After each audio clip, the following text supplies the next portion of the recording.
Assalamualaikum warahmatullahi wabarakatuh. Perkenalkan, nama saya Wirawan dengan NIM 2204030077. Di sini saya akan menjelaskan sedikit tentang manajemen pemasaran.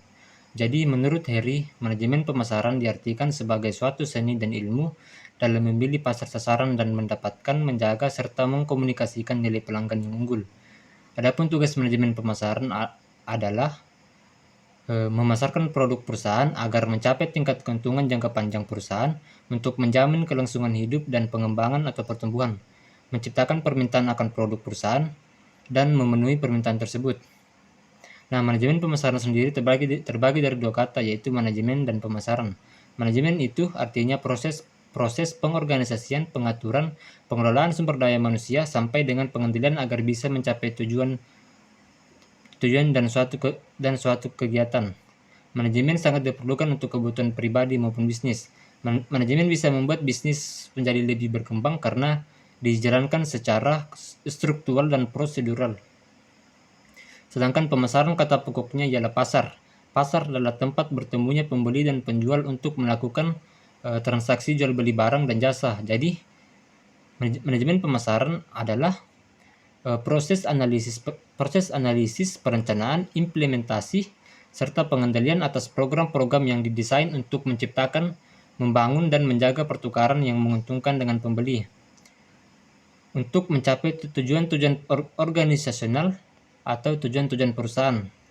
Nah, dalam sebuah perusahaan atau organisasi pastinya ada leader atau manajernya yang mengerahkan bawahan agar pekerjaan menjadi lebih tertata. Namun menjadi seorang manajer, manajer juga harus memiliki keterampilan manajerial. Di antaranya itu keterampilan konseptual, keterampilan kemanusiaan, keterampilan administratif, dan keterampilan teknik. Selain itu, seorang manajer juga memiliki jenis. Yang pertama itu manajer puncak atau manajer tingkat atau dikenal sebagai manajer senior. Manajer di posisi ini yaitu seperti CEO, presiden, dan CVO. Tugas manajer puncak membuat keputusan dan mengarahkan operasi perusahaan sehari-hari, menetapkan tujuan dan strategi perusahaan. Yang kedua itu manajer tengah atau manajer menengah. Tugasnya itu membawahi dan mengarahkan kegiatan-kegiatan para manajer lainnya. Manajer di posisi ini seperti manajer cabang, kepala departemen, kepala pengawas, kepala bagian, dan lainnya. Yang ketiga itu manajer lini pertama atau first line management. Tanggung jawabnya adalah menjaga kinerja dari seluruh tim di bidang operasional. Dengan tanggung jawab ini membuat para manajer harus mampu memiliki keahlian tertentu seperti komunikasi dan teknikal. Selanjutnya ialah konsep pemasaran. Konsep pemasaran adalah kegiatan yang dilakukan oleh suatu perusahaan atau institusi dalam mencepat perpindahan barang maupun jasa dari produsen atau distributor hingga ke tangan konsumen. Adapun fungsi pemasaran yaitu yang pertama itu peningkatan penjualan. Semakin banyak aktivitas pemasaran yang dilakukan, semakin besar pula peluang produk atau jasa terjual. Yang kedua, pengenalan produk. Dengan adanya aktivitas pemasaran, maka produk akan lebih mudah dikenal oleh konsumen. Yang ketiga, riset. Jadi dengan melakukan riset, perusahaan dapat mengetahui secara detail target konsumen, sebaran konsumen, dan produk yang dibutuhkan oleh konsumen. Yang keempat itu kepuasan konsumen. Jadi perusahaan harus memperhatikan keinginan dan kebutuhan konsumen agar produk yang dihasilkan dapat memenuhi kebutuhan pasar. Yang kelima itu kompetisi. Jadi perusahaan harus melakukan strategi pemasaran dengan menonjolkan keunggulan dan atau kelebihan dibandingkan produk pesaing agar dapat memenangkan persaingan. Selanjutnya itu mengetahui segmentasi pasar. Dengan mengetahui segmentasi pasar, perusahaan dapat menentukan target pasar yang tepat dan melakukan strategi pemasaran yang efektif. Selanjutnya itu menetapkan target pasar. Dengan menetapkan target pasar yang tepat, perusahaan dapat memfokuskan upaya pemasaran pada segmen pasar yang tepat dan meningkatkan efektivitas pemasaran. Adapun proses pemasaran yang pertama itu riset pasar, penyusunan strategi pemasaran, eksekusi strategi pemasaran, monitoring dan controlling. Selanjutnya itu evaluasi program.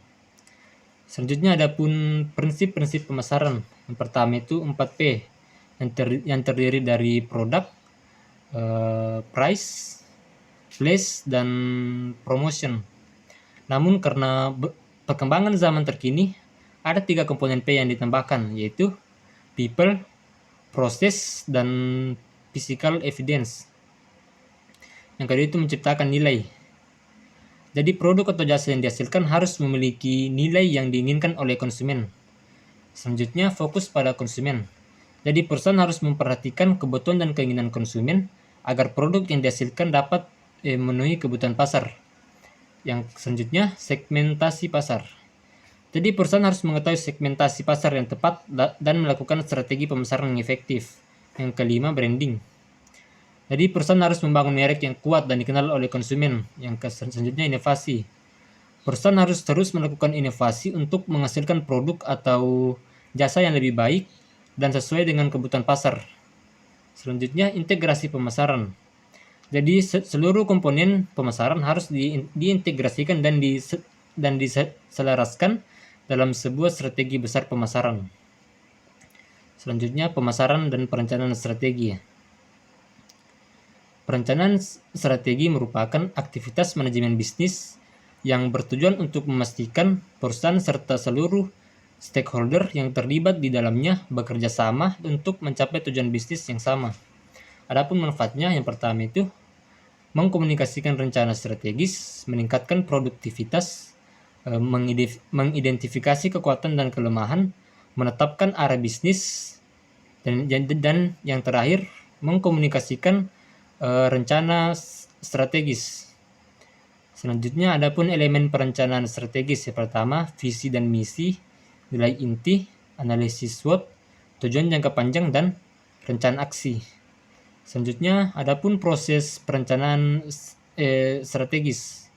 Pertama, tentukan goals, kembangkan asumsi, mencari beragam cara untuk mencapai target, pilih action plan, kembangkan rencana pendukung, dan yang terakhir itu implementasi perencanaan strategis.